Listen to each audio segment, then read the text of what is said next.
Guruji aunty, welcome, namaste, thank you. Thank you, Sari Sangat. I'm very grateful to the entire Sangat for affording me an opportunity to talk about Guruji, because I have known him since 1979. And I think over the years, our perception and understanding of Guruji kept on changing. And of course, you do, when you're young, your perception of things is so different. So that is what happened to me. I was only 40 years old when I first met Guruji, the December of 1979. And that was a very unfortunate event when we met with an accident. And my husband had a very big head-on collision with a truck. And we were driving towards Delhi from Chandigarh. We were going to Delhi. And he broke 8 of his ribs with multiple fractures. And we were in a nursing home for about 15 days with a doctor friend of ours. So after 15 days, we went home. And my husband was a Punjab cadre civilian. He was an IAS officer of 57 batch in Punjab cadre. A lot of people knew him, and he was heading a department. Or sorry for mixing up my language, but anyway, उनके महकमे में एक अफसर थे. उन्होंने कहा कि आपको अगर इतराज ना हो तो मैं एक लड़के को भेजता हूँ आपके घर, जो कि कहते हैं कि उनमें बड़ी सिद्धि है और अभी सब तपस्या पूरी करके आया है. छोटा सा लड़का है गांव का, तो मैं आपको भेजूंगा, तो उसको आप ट्राई कीजिए और शायद ठीक करता है लोगों को. हमने कहा इससे अच्छी बात क्या हो सकती है. We did not know him. Nobody had heard about him. One fine evening, I think, he came and he said, I'm Nirmal Singh. I said, तो आपने किससे मिलना है? He said, Kapila Saab se. I called my husband. So he came down the guest room. So both of them went there and Guruji ने कहा मुझे अपनी दर्दें, अपनी चोटें दिखाइए. तो इन्होंने सारा अपनी बॉडी बेयर करके सारी रिब्स जो मल्टीपल फ्रैक्चर्स में टूट गई थी, 8 रिब्स, सिर फट गया था, बैक में पेन थी, सांस लेने में दिक्कत, बहुत प्रॉब्लम थी. तो गुरुजी ने सारे बदन को सारे को करा, उन्होंने देखा और उसके बाद उन्होंने ट्रीटमेंट शुरू किया. ट्रीटमेंट क्या था? हाथ ही लगाते थे सारे बॉडी पे, हाथ फेरते थे और क्या करते थे मुझे पता नहीं. एक दिन फिर उन्होंने कहा 2 दिन के बाद कि आप उषा आंटी आप एक उड़द की दाल की रोटी बना के लाना और उससे मैं इनके पीठ पर सेक करूंगा. मैं रोटी बना के लाई थाली में डाल के, और थाली जो थी वो मेरे हाथ में पकड़ी रह गई. खाली कर ली इन्होंने थाली, तो रोटी उठा के उनकी पीठ पर रख दी और थाली जो खाली थी, ये चारपाई पर बैठे हुए थे गुरुजी मेरे हस्बैंड के साथ, और मैं थाली लेके खड़ी हुई थी दरवाजे के पास, और एक अचानक उसमें पूजा मिश्री का पहाड़ बन गया. थाली भारी हो गया, पता नहीं कहाँ से आई. It started raining into the thali, और वो जो पूजा मिश्री थी वो बहुत सारी ढेर हो गई. तो फिर मैंने कहा, मैं घबरा गई. I thought it is one of those magic shows or some kind of spiritual, that kind, nothing spiritual about it, just an illusion or something. So I went out to the kitchen. Out of the kitchen, I threw it all in the garbage. So I did not understand. Look, the way we started our relationship with Guruji, we did not see any divinity in him. We just saw some magic show. And it continued to, he continued to come to our house. और रोज आते थे, रोज बड़े प्रेम से हंसते हुए आते थे, मुस्कुराते हुए आते थे, और बुशर्ट पतलून, फ्लीट शूज, और बहुत बाल थे उनके सिर पर. And he used to keep smiling. And हम सोचते थे ये हंसते क्यों हैं, और उनके मुंह पे हमेशा स्माइल रहती थी, बात करने वक्त और चुप थे तब भी. तो उन्होंने ये ट्रीटमेंट 1 हफ्ता किया, और मेरे हस्बैंड को डॉक्टर्स ने कहा था आप 6 महीने 7 महीने आपको पेन रहेगी, सांस लेने में भी और पीठ में भी. तो गुरुजी 7 दिन में उन्होंने इसको इतना ठीक कर दिया. ऑफिस चले गए और उसके बाद कभी इन्होंने कंप्लेन ही नहीं करी कि दर्द कुछ चीज होती है, हमें कभी नहीं. इन्होंने कहा ही बिकेम एब्सोल्युटली ओके. अब बताइए, तब एक मिरेकल सा तो लगा कि 6 महीने में डॉक्टर कहते हैं ठीक नहीं होंगे, और ये गुरुजी ने 1 हफ्ते में ही ठीक कर दिया. तो अब उस दिन गुरुजी थे, हम तो कुछ लड़का सोचते थे घर में आता हंसता हुआ मुस्कुराता हुआ, और ये तो एक दिन फिर ऐसे ही ये ठीक हो गए. वो महीना भर हमारे घर आते रहे और मलते रहे, इनकी बैक को मालिश करते रहे, और ये और भी ठीक होते चले गए और अच्छा लगने लगा इनको. फिर गुरुजी ने एक दिन आए, ड्राइंग रूम में हम लोग बैठे थे, तो उन्होंने इस तरह अपने हाथ मले तो मेरे कमरे में नोट बरसने शुरू हो गए। 2 रुपए करेंसी के ब्रांड न्यू नोट्स, सारे कमरे में बारिश से होने लगी नोटों की। मैं बड़ी हैरान हूं, मैं डर गई, क्योंकि ऐसी चीज का मेरे को कोई एक्सपीरियंस नहीं था। I we are a product of an western education basically, having studied in convents and all these things did not make any sense to me, except that it's a magic show or black magic and it is not good for us. So I was so scared that Guruji was laughing and my husband was quiet, and I said, मैं कमरे से बाहर जाने लगी तो गुरुजी ने कहा, Usha aunty ये सारे नोट उठा ले। मैंने कहा मुझे नहीं चाहिए। जीसस ने सारे उठा ले। फिर मैंने उठा लिए और नोट उठा लिए। मैंने कहा क्या करूं इसको, 2 डिनोमिनेशन की थी करेंसी, ऐसे थे जैसे ब्रांड न्यू नोट्स निकल के आए अभी उसमें मिंट में से। तो वो सारे उठा के मैंने गुरुजी को देने लगी। गुरुजी कहते नहीं उषा आंटी इसको अपने खजाने में रख दे, तेरा खजाना कभी खाली नहीं होगा।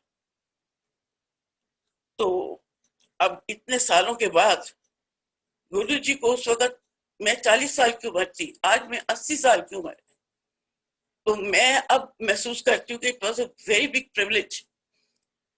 एंड देन जाते जाते वो पोर्च में खड़े होके घर से बाहर कहते हाथ कर, मैंने यूं हाथ किए, उसमें पाइपिंग हॉट हलवा, कहते खा ले। खा लिया। उसके बाद गुरुजी, हमारा काम खत्म हो गया और गुरुजी का आना बंद हो गया। हमने उनका पता भी नहीं लिया, उनका कोई प्रोग्राम नहीं लिया, उनका एड्रेस नहीं लिया। वी सेड ठीक है, उनका काम भी खत्म, हम भी ठीक हो गए, अब that is all in the contract. तो खैर हमारे घर में आते थे ना, पानी तक नहीं पीते थे। मैंने गुरुजी को बहुत कहा, गुरुजी हम वेजिटेरियन हैं, हमारे घर में अंडा मीट मच्छी नहीं आता, आप पानी तो कम, चाय तो पी लीजिए कम से कम। नहीं, खैर इस तरह आते रहे। एक दिन उन्होंने इस तरह हलवा तो कई दफा उन्होंने मेरे हाथों पे रखा। एक दिन आए जब उनका फेयरवेल था तो कहने एक साड़ी लेके आए। मैंने कहा कमाल ही हो गई, जॉर्जेट की साड़ी, टर्कोइज ब्लू कलर की beautiful sari, and he kept it, he said Usha aunty this is for you. मैंने कहा मेरे पास बहुत साड़ियां गुरुजी, मैंने गुरुजी नहीं निर्मल सिंह, मैंने क्या करनी है साड़ियां, तो मेरे पास बहुत साड़ियां मैं नहीं पहनूंगी। तो the more I resented, he said ठीक है फिर इन्हों रख के जा रहे हैं, किसी को दे दें। फिर मैंने कहा कि ये बड़ा मिस्टीरियस सा मैसेज है, मैं क्यों दूं, मैं तो रखूंगी। फिर मैंने रखा और पहना। We lost touch with Guruji. हम आगे गवर्नमेंट ऑफ इंडिया में, my husband became secretary to government of India and we had to come to Delhi. And एक दिन हम शाहजहां रोड पे रहते थे, गुरुजी आ गए। कहते कौंटेसा गाड़ी में आए, कहते गड्डी मैंने किसी मंत्री ने दी है और ये बिना पेट्रोल दे चल दी, और साहब कितने हैं। मैं क्या साहब के ऑफिस ने, दफ्तर ने, और I till then did not see any divinity in him. Let me tell you, this is the truth. And I did not even offer ask him to sit down. तो मैंने कहा मुझे डर लगने लगा था कुछ और ही ना पैदा कर दें यहाँ पर बारिश नोटों की। तो घबराने लगी, मैं अकेली थी। तो उन्होंने कहा अच्छा ठीक है फिर मैं भी जाना वहाँ, हाथ कर। फिर उन्होंने मेरे हाथ किए, उन्होंने फिर गरम गरम हलवा रख दिया, प्रसाद, और वो मैंने खा लिया। खूब सारा था जी, पूरी बुक भरी, और गरम धुआं निकल रहा। मेरे ड्राइंग रूम में खड़े होके वो उन्होंने दिया। उसके बाद फिर भी हमने, वो चले गए और हमने फिर भी, मैंने पूछा नहीं कि जी आपका एड्रेस क्या है और आप कहाँ रहते हो और कैसे हो। तो ये सारी बात खत्म हो गई, हम दिल्ली आ गए। कुछ साल बीत गए। इनके रिटायरमेंट के बाद हम गुड़गांव में सेटल हुए। तो एक आईजी पुलिस थे पंजाब के, उनको गुरुजी ने कहा कि आप कपिला साहब को ढूंढ के उनके घर जाओ और उनको मेरे पास बुलाओ, मुझे देख के बड़े हैरान होंगे। पर उन्होंने ये नहीं कहा कि कौन है, उन्होंने कहा ये मेरे गुरुजी बुला रहे हैं। तो मेरे हस्बैंड जो थे बहुत इनिशिएटेड थे ऑलरेडी। सुबह 4 बजे उठ के 4 घंटे रुद्राभिषेक करके ही दफ्तर जाते थे। बहुत भक्ति उन्होंने की, बहुत तपस्या करी उन्होंने। और तो तब ये थोड़े बीमार हो गए। तो उस आईजी साहब कहने लगे कि मेरे गुरुजी को मिलेगा। ठीक है जी, हम तो गुरुजी के पैर छूने को तैयार हैं, कौन है ये गुरुजी। उन्होंने कहा उन्होंने आपको बुलाया। हम चले गए, वहां देखा मेरोली के पास एक एम्पायर स्टेट बिल्डिंग थी, उसमें हम सत्संग हो रहा था। गुरु जी बैठे थे पूरे रेगेलिया में अपने, इतने इम्प्रेसिव, और फर्क शक्ल, फर्क फॉर्म, हर एक ड्रेस फर्क, अपीयरेंस फर्क। अच्छा, वो हमें देख के हंसने लगे, हमने नमस्कार किया, कहते हैं हैरान हैरान हो गए ना। मैं क्या जी। अच्छा, फिर उनका बैठो सत्संग सुनो। सत्संग में बैठे, वो लंगर खाया और चाय वाय खूब वहां पिलाते थे आते सारी। और मैंने देखा, मैं बहुत हैरान हुआ कि वहां दिल्ली में जो भी कोई आदमी था इम्पोर्टेंट और फेमस, मंत्री वंत्री सब वहां पहुंचे हुए थे, और प्राइम मिनिस्टर तक, अटल बिहारी जी भी थे, और जितने नेहरू शहरू सब वहां पहुंचे थे। तो मैं काफी, मैंने कहा इन लोगों को कुछ तो मिलता होगा, दर्शन करने तो कभी भी नहीं आएगा, पॉलिटिशियन भी और लोग भी। हम लोग कहाँ जाते हैं दर्शन के लिए? हम तो जाते हैं, हमारी कोई अपनी डिमांड होती है, हमारी कोई नीड होती है, कोई कमी होती है, हम सोचते हैं ये पूरी कर देगा, हमारी मेहनत बच जाएगी। बेसिकली तो यही बात होती है, जिसलिए संत के पास जाते हैं हम लोग। तो यही सब बैठे थे, मैं पहले देखती थी सारा दरबार गुरु जी का।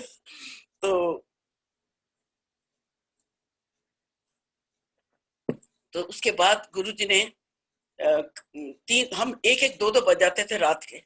सत्संग में इतना मन लगता था, कुछ याद ही नहीं रहता कि हमारा कोई घर बार भी है, बस वही लगता था, वही है जो है हमारी दुनिया, और कुछ है ही नहीं पीछे छोड़ के आए। तो हम रात को एक एक दो दो बजे आते थे जी। उस वक्त वो रास्ते में जंगल ही था, और वहां कोई आदमी डरते थे जाने रात के वक्त, क्योंकि यहाँ क्रिमिनल बहुत ज्यादा घूमते थे रात को ड्रिंक कर कर आके। पर हमें कभी नहीं डर लगा। हमने कहा गुरु जी ने है, गुरु जी के पास से आ रहे हैं, जरूर देखेंगे हमें, डर काहे का। इतना हमें विश्वास हो गया। धीरे धीरे धीरे करते हम उनमें एक डिविनिटी सी देखने लगे। हमने कहा नहीं, ये आम आदमी तो नहीं हो सकते, जो अच्छी अच्छी बातें कहते हैं, दर्शन देते हैं, वहां बैठे रहते हैं, और कुछ ना कुछ तो हमारे कर्म बदलते ही हैं। ऐसा नहीं हो सकता। सत्संग में बैठे हैं इतने महान व्यक्ति के सामने, तो कुछ ना कुछ तो हमारे कर्म भी बदलेंगे जरूर, इसमें नहीं। तो धीरे धीरे मुझे ऐसे लगने लगा कि ये आदमी तो बहुत खास है, ये आम आदमी नहीं है। और वो जो कहते थे वो मुझे सबसे अच्छी बात लगती थी। और वो ये दकियानूसी और ये जो ट्रेडिशनल हिंदू रिचुअल्स विचुअल, उससे सबको, रिलीजन को उन्होंने फ्री कर दिया हमारे लिए। कोई रिचुअल नहीं, कुछ नहीं। Be good people, serve the society, serve the world, और अपनी नीड्स को कम करो। और गुरु जी का ये मैसेज बहुत इंपॉर्टेंट था, क्योंकि हम दुनिया वाले हर सारी जिंदगी उन चीजों के पीछे भागते रहते हैं जो हमारे साथ भी नहीं जानी, एक भी चीज, और सारा एनर्जी उसमें वेस्ट करते हैं, अपनी सारी कंसंट्रेशन उसमें। तो ये गुरु जी ने बहुत बड़ी बात सिखाई, और उन्होंने मुझे ये कहा कि कपिला साहब की लाइफ बिल्कुल नहीं है, एंड ही इज, ये लाइफ, इनको जो लाइफ दी है, इनको जो ये जिंदगी दी है, ये मैंने दी है, और ये आप सत्संग में आया करिए। मैंने कहा सत्संग में तो तब भी आएंगे, जिंदगी दी है। हमें अच्छा बड़ा लगने लगा वहां। We thought it was intoxicating. एक तो सत्संग बहुत अच्छा था, गुरु जी की प्रेजेंस बहुत अच्छी लगती थी। तो एक दिन ब दिन ऐसे होते गए, रात के दो दो तीन दिन बज जाते थे, हम भी बैठे रहते थे, गुरु जी भी बैठे रहते थे। और एक दिन हम बैठे रहे, रात को 2 बज गए, उन्होंने हमें जाने को भी नहीं कहा। हमने कहा हम क्यों जाएं, बैठे हैं, हमें तो बहुत अच्छा लगता है गुरु जी की प्रेजेंस। तो गुरु जी कहते हैं अपने किसी अटेंडेंट को, उषा आंटी के लिए दूध लाओ गरम गरम। तो दूध पिया, और साथ में हलवा आया। फिर गुरु जी, मैं नीचे बैठती थी, मेरी लेग्स में थोड़ी सी हिप जॉइंट की वजह से प्रॉब्लम थी, तो मैं एक तकिया लगा के दीवार के साथ बैठती थी। तो गुरु जी भी तकिया लगा के मेरे साथ आके बैठ गए, गद्दी छोड़ के। तो मुझे बड़ा लगा कि बहुत ज्यादा आम आदमी के साथ भी ठीक है।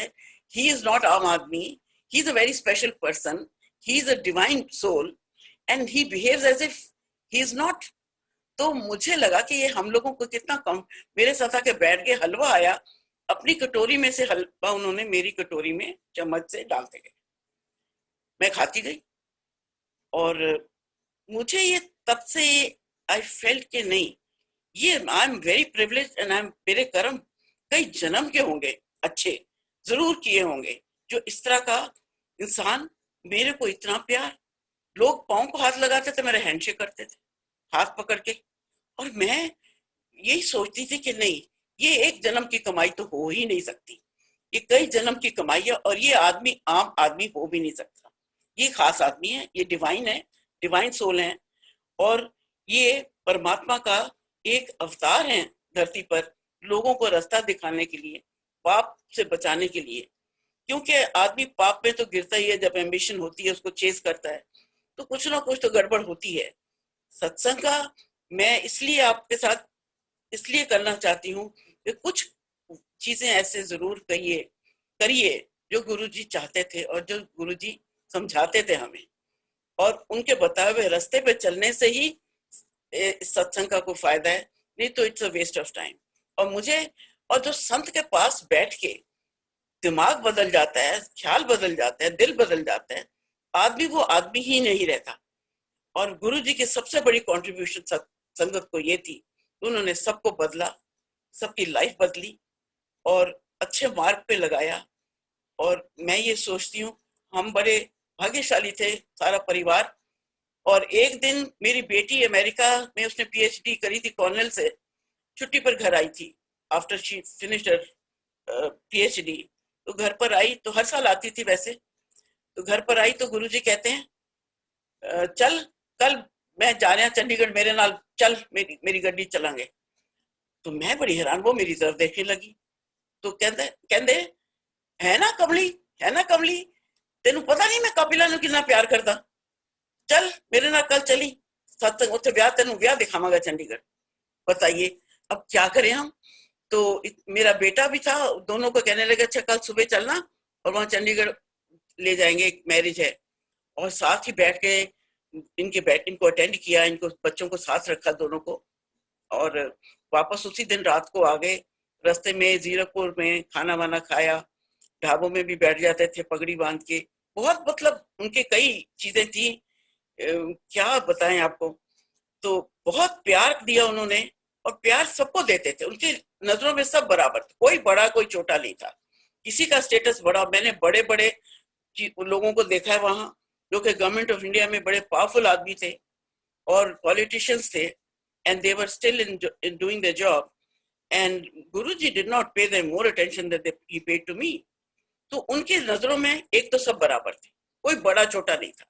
और ये चीज मुझे उनकी बहुत एडवांस्ड और बहुत अच्छी लगी। और he was very progressive and ahead of his time. धीरे धीरे हमने लगा कि ये तो इनको तो समझना ही मुश्किल है, और मैं जो आपको बताऊं बातों में और लफ्जों में तो उनको बंद करना इतना मुश्किल है, जैसे सूरज को आप दिया दिखाएंगे। मेरी बातों से कुछ आप अंदाजा नहीं लगा सकते गुरुजी कितने महान व्यक्ति थे और उनका व्यक्तित्व कितना महान था। क्योंकि मैं जो बता रही हूँ मैं अपनी लिमिटेड अकल के मुताबिक बता रही हूँ, जिसमें ये सब नहीं समा सकता, एक्सप्रेस नहीं कर पाऊंगी। और मेरा एवोल्यूशन देखिए 40 साल से जब मैं 80 साल की हुई तो मुझे पता लगा ये गुरुजी क्या चीज है, क्या कौन है। एक दिन हम यहाँ लोकल गुड़गांव की लोकल मार्केट में एक शॉपिंग, थोड़ी कोई चीजें लेनी थी, मेडिसिन वगैरह लेने गए, तो हमें एक फोन आया 8 बजे रात को, बताइए गुरुजी आपको बुला रहे हैं। कहाँ महरौली, कहाँ गुड़गांव, 32 मील का सफर। 8 बजे हम आए, नहा धो के तैयार होके हम दिल्ली चले गए गुरुजी के कमरे, वहां पर उनके आश्रम में जहाँ वो सत्संग होता था। गुरुजी अपने कमरे में बैठे थे और हमने किसी को बताया नहीं, गुरुजी को बताया नहीं। मेरी बेटी की फोन नहीं आई थी, कोई 15-20 दिन हो गए, जबकि उसकी फोन हर वीकेंड पे भी आती थी और मिड वीक में भी आती थी। हमने कहा ठीक ठाक हो सही, क्योंकि she was on the job market. तो बहुत वरीड थे ना, कनेक्शन नहीं था क्योंकि she was on the move, और चिंता में थे। मगर हमने सोचा हम ये गुरु जी से ये चीजें लेके नहीं, छोटी छोटी बातें नहीं, गुरु जी से तो कोई और बातें बड़ी बड़ी पूछनी चाहिए। तो हमने कभी नहीं कहा। जब हम कमरे में घुसे, आम तौर पे गुरु जी के पास एक डिसिप्लिन था कि उनके पास टेलीफोन सारे अपने मोबाइल ऑफ करके जाएंगे, स्विच ऑफ। उस दिन इनके जेब में पड़ा रह गया मोबाइल, और इन्होंने स्विच ऑफ नहीं किया क्योंकि सत्संग में नहीं जा रहे थे, गुरुजी के बुलाने पे गए। जो ही हम कमरे में घुसे, टेलीफोन बजा और गुरुजी कहते हैं हेलो, आ गया शुचि का फोन। अब बताइए, गुरुजी को तो हमने नहीं कहा था कि हम शुचि के फोन की इंतजार कर रहे हैं।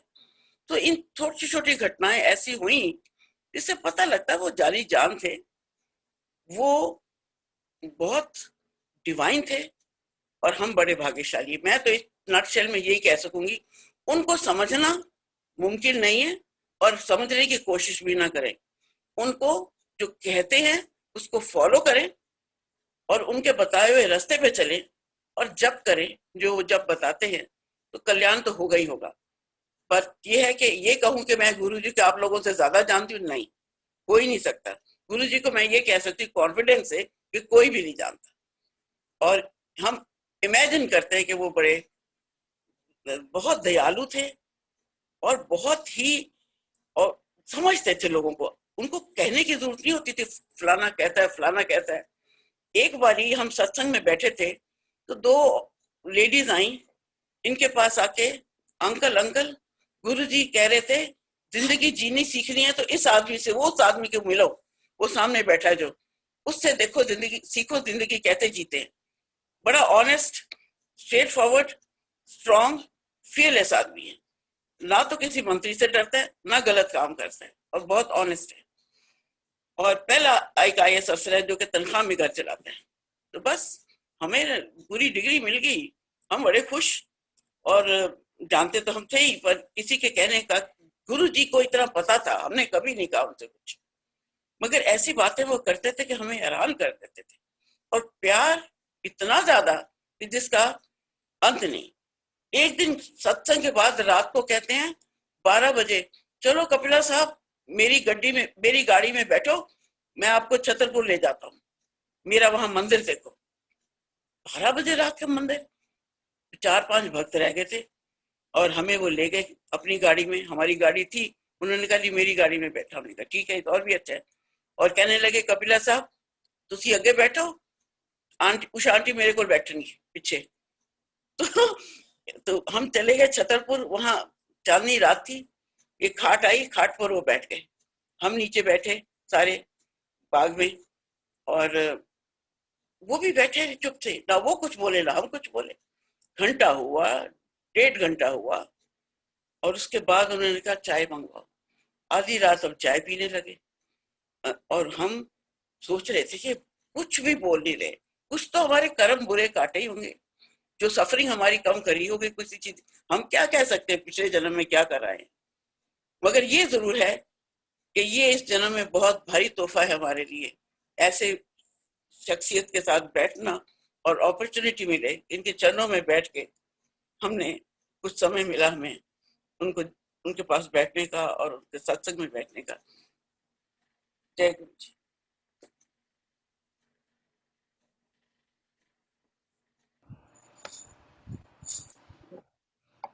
आंटी हम कहिए। एक्सप्रेस ही नहीं कर सकते हैं कि हम सब संगत को कैसे फील हो रहा है। This is one of the most beautiful and blessed mornings that we have had. नहीं जी, गुरु जी का तो नाम भी मैं लेती हूँ तो मेरे तो आंसू आ जाते हैं, इसलिए मैं ज्यादा बोल भी नहीं सकती। मगर ये है कि मैं बहुत अपने आप को भाग्यशाली मानती हूँ। पति मिले तो इतने भक्त, देशभक्त और शिव भक्त, और गुरु मिले तो ऐसे, इस तरह के। मैं अपने आप को सोचती हूँ पिछले जन्म के कर्म थे, इस जन्म ने तो कुछ किया नहीं, कमाया नहीं, मगर जरूर पिछले जन्म के कर्म फलीभूत हुए हैं और मैं बड़ी भाग्यशाली हूँ। मुझे जिंदगी में कभी किसी चीज की कमी नहीं हुई। गुरु जी के आशीर्वाद से मेरे पति को गुजरे 11 साल हो गए हैं, मुझसे कपिला को गए 11 years. I have not had any problem, any trouble, and I am living only on my salary pension. और मेरे को किसी चीज की कमी नहीं हुई, कुछ भी कमी नहीं महसूस हुई कि मुझे किसी के सामने कुछ मांगना पड़े।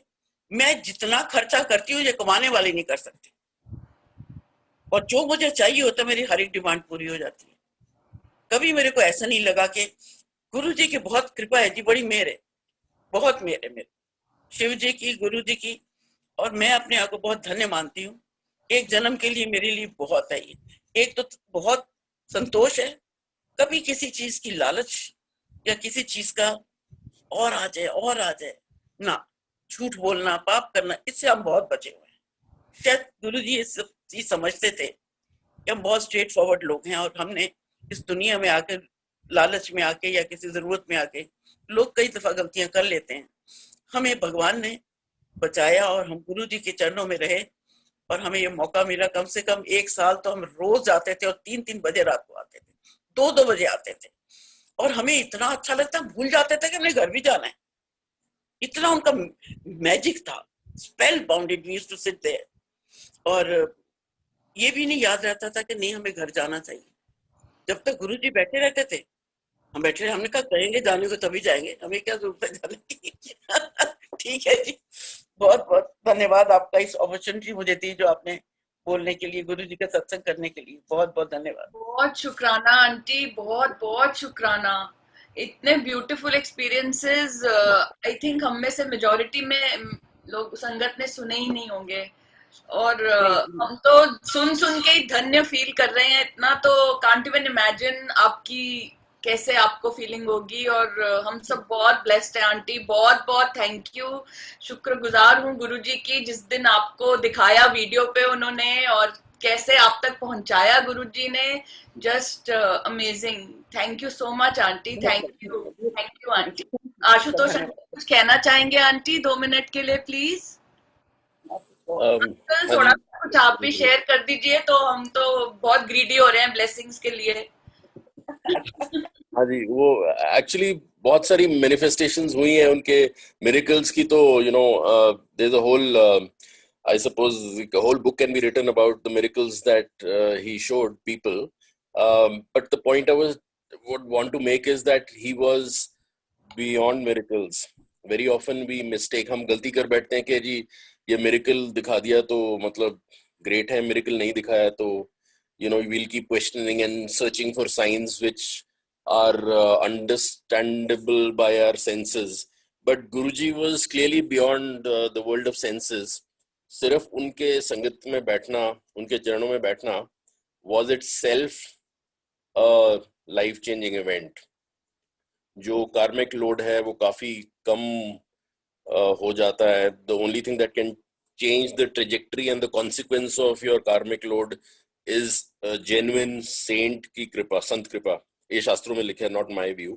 तो शास्त्रों में ये लिखा है या भगवान की कृपा हो या फिर संत कृपा हो तो वो ऑल्टर हो जाती है आपकी karmic load.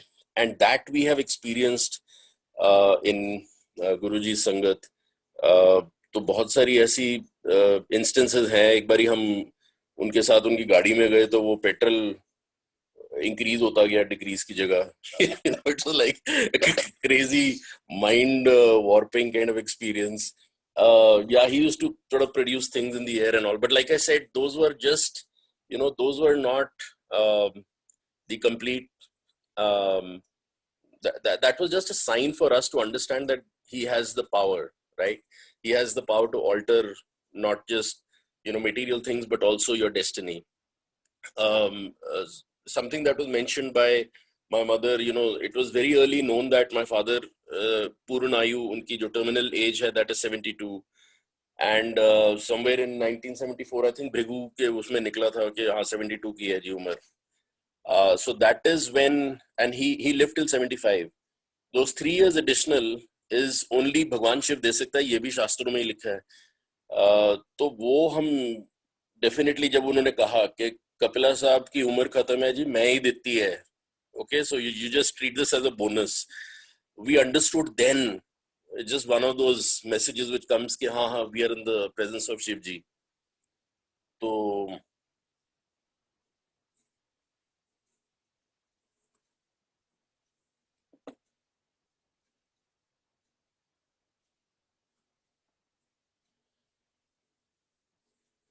yeah, sorry. So many things like that happened, and we felt that ये जो सिद्धियां हैं या पावर्स हैं, ये तो सिर्फ हमको बताने के लिए एक है message, but he was beyond this. He was beyond miracles, and he was and he is definitely here. He's not gone anywhere. Like any divine manifestation वो है उनका, अगर हमारे भक्ति भाव में है वो, we were genuinely kind of श्रद्धा से उनको याद करते हैं तो definitely वो आ जाएंगे. He's going to watch over us. He's definitely among us. And people like that are not really, they don't go away with the material body. They're always going to be amongst us and blessing us and telling us the way, showing us the way. So yeah, that's really all I wanted to say. So thank you. Shukrana Guruji. Thank you uncle and thank you aunty. बहुत बहुत शुक्राना गुरुजी का कि हमें आपसे दोनों से सत्संग सुनने को मिले. एंड हम सब बहुत बहुत भाव विभोर हो रहे हैं इस टाइम. और हम आपका जितना शुक्राना करें कम है, गुरुजी का जितना शुक्राना करें कम है. गुरुजी कहीं नहीं गए. जब याद करेंगे आपके पास होंगे वो. Not in physical body but he is always there. आप सिर्फ याद करें. बड़े काइंड हार्टेड हैं. जब भी याद करेंगे आपको पास ही होंगे. आंटी कोई अपना रिसेंट एक्सपीरियंस शेयर कर सकते हैं आप? अगर not asking for too much, sorry. नहीं, वही क्या करें शेयर. अब एक्सपीरियंस अब धीरे धीरे याद आते हैं तो कुछ बता देती हूँ. अब पुरानी 40 साल पुरानी बातें कुछ, अब रिसेंट जो हुआ, अब इतना कुछ आपको बताया. हर चीज जो वो करते थे ना, उनके हर एक्शन का एक मतलब होता था जो हम लोग नहीं समझ पाते थे उस वक्त. आखिर मेरे हाथ में हलवा रखना, अपना खाया हुआ हलवा मेरी कटोरी में डालना, कुछ तो सिग्निफिकेंस था. मेरा हाथ हैंडशेक करना सबके सामने, सब लोग संगत में उनके पैर छू रहे हैं, मेरा हैंडशेक कर रहे हैं. मुझे बड़ा अजीब सा लगता था. कभी कहता मुझे, वो जो एक वहां पर उनके भक्त थे, बड़े अनन्य भक्त, चाय सर्व करते थे. और वो उनको एक दिन मैं घुसी. गुरुजी पहले एक कैबिनेट पे बैठे रहते थे अपनी पतलून बुशर्ट में, फिर जाके कपड़े बदल के आके गद्दी पर बैठते थे. तो मैं उनके पास गई गुरुजी प्रणाम करने. तो गुरुजी कहते आज तेरा रंग बड़ा गोरा लग रहा है. तो वो भक्त आए पीछे से, कहते गुरुजी की जो आशीर्वाद होती है ना तो बंदा फेयर लगता है. तो मैं कहा ये तो ऐसी तो बातें कई दफा कर देते थे कि I used to be embarrassed कि ऐसे कैसे हो सकता है. और जब हम, आप सोचिए, कार में घुसने लगे, रात का टाइम है 12 बजे, कपिला से आप तुसी अगे बैठो, मैं आंटी कपिला नाल बैठांगा. ये बैठ गए, ड्राइवर बैठा हुआ है और मैं अंदर बैठी. और मुझे कहते हैं जवानी दीवानी बता. ये कोई गुरुजी वाली बात है? मगर अब मैं कहूँ कि ये हमारी अटेंशन इधर उधर भटकाते रहते थे, मगर प्यार के ही से भरे हुए थे. इतना प्यार उनके पास बांटने को था, देने को था. और जहां भी आप होंगे उनको जब याद करेंगे, अगर वो वैसे ही आपके पास हाजिर होंगे. सत्संग करेंगे, वहां बैठे होंगे. एक दिन सत्संग में, यही आपके भी वो भक्त हैं शायद, उनका भी सिद्धार्थ अंकल जिसको है कहते हैं, उनका भी सत्संग था आपके पास. तो वो उनके घर में एक बारी सत्संग हुआ, तब गुरुजी थे. सत्संग हुआ तो मैं एक कोने में बैठ के, मेरे आंसू गिरने लगे. मुझे होता है कई बार, भक्ति से होता है, दुख से. तो दुख तो कभी मेरे जिंदगी में हुआ ही नहीं, कभी दुख से तो होता ही नहीं है. तो मैं रोने, मेरे आंसू गिरने लगे. मैं पूछती रही, मैंने कहा ठीक है, सत्संग में बड़ा अच्छा लग रहा था. तो जब गुरुजी के पास आगे अगले दिन मैं गई तो गुरुजी को मैंने नमस्ते करी. कहने लगे आ गई मेरी इमोशनल आंटी. बताइए, वहां बैठे गुरुजी, उनको कैसे पता लगा कि मैं वहां बैठ के मेरे आंसू आ रहे थे? तो गुरुजी जानी जानते, वो प्रकट होते हैं. जहां भी आप उनको याद करेंगे वो आपकी साथ होंगे. जब भी कोई हर मुसीबत से बचाएंगे, बस याद करिए, उनके चरणों में रहिए, सत्संग करिए और ठीक रास्ते में चलिए. बस यही वो कहते थे. बस जय गुरु जी. जय गुरु जी. नमस्ते, शुक्राना. जय गुरु जी. जय गुरु जी. जय गुरु जी. सत्य जी.